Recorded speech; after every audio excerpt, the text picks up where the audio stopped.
Poutine pris au dépourvu par une proposition inattendue lors de négociations. Le président russe a raconté qu'il existait des schémas tout tracés pour les négociations internationales, mais que les règles étaient faites pour être transgressées et qu'il avait vécu des cas curieux, sortant de l'ordinaire. Lors d'une rencontre avec les jeunes ayant remporté différents concours lors de l'année scolaire et universitaire 2017-2018 et avec leurs précepteurs, Vladimir Poutine a été prié de faire part de son expérience concernant les négociations internationales. Nous sommes tous des humains et les humains se comportent de manière différente en fonction de leur éducation, mode de vie, pratique et contact avec leurs collègues, a indiqué le président, effleurant très vaguement le sujet. Toutefois, il s'est rappelé d'un cas concret, sans pour autant citer de nom ou de lieu géographique. Ce n'était pas hier. J'évoquais avec plusieurs collègues un problème régional très important, un problème clé, en présence des chefs d'État de cette région. Nous avons discuté pendant 4 heures, nous avons examiné les détails puis nous avons décidé de nous interrompre et de revenir sur la question un peu plus tard, a-t-il raconté. Les négociations ayant repris après la pause, l'un de mes collègues me dit tout à coup en présence de tous les autres, pourquoi discuter encore et toujours ?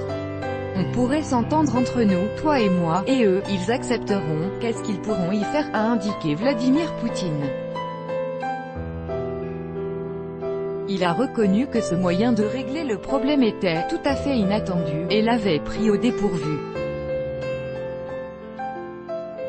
Tout le monde était là, il aurait pu me le glisser à l'oreille, a-t-il fait remarquer.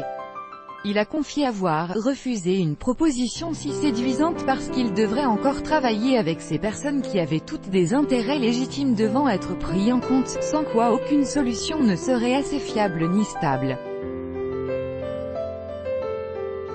C'était l'unique fois, mais les situations sortant de l'ordinaire arrivent, bien qu'il y ait quand même certaines normes établies par la coutume, en l'occurrence par les traditions de négociation et d'examen des questions, a-t-il noté, en soulignant qu'en règle générale les pourparlers internationaux se déroulaient suivant un scénario traditionnel. Il a ajouté que son expérience d'activité au sein des services secrets l'aidait grandement. Il existe différents types de travail dans le renseignement, par exemple l'analyse, dont les principaux consommateurs sont les établissements politiques qui prennent des décisions, a poursuivi Vladimir Poutine. Pour moi, l'analyse est très importante pour m'orienter dans ce qui se passe dans une région ou une autre, dans ce qui se prépare à l'encontre de notre pays ou en ce qui concerne les principaux points des développements internationaux, a-t-il indiqué, ajoutant qu'il avait dû se procurer des informations en contactant des personnes très différentes, journalistes, scientifiques, étudiants et artistes. C'est une expérience colossale, a-t-il conclu.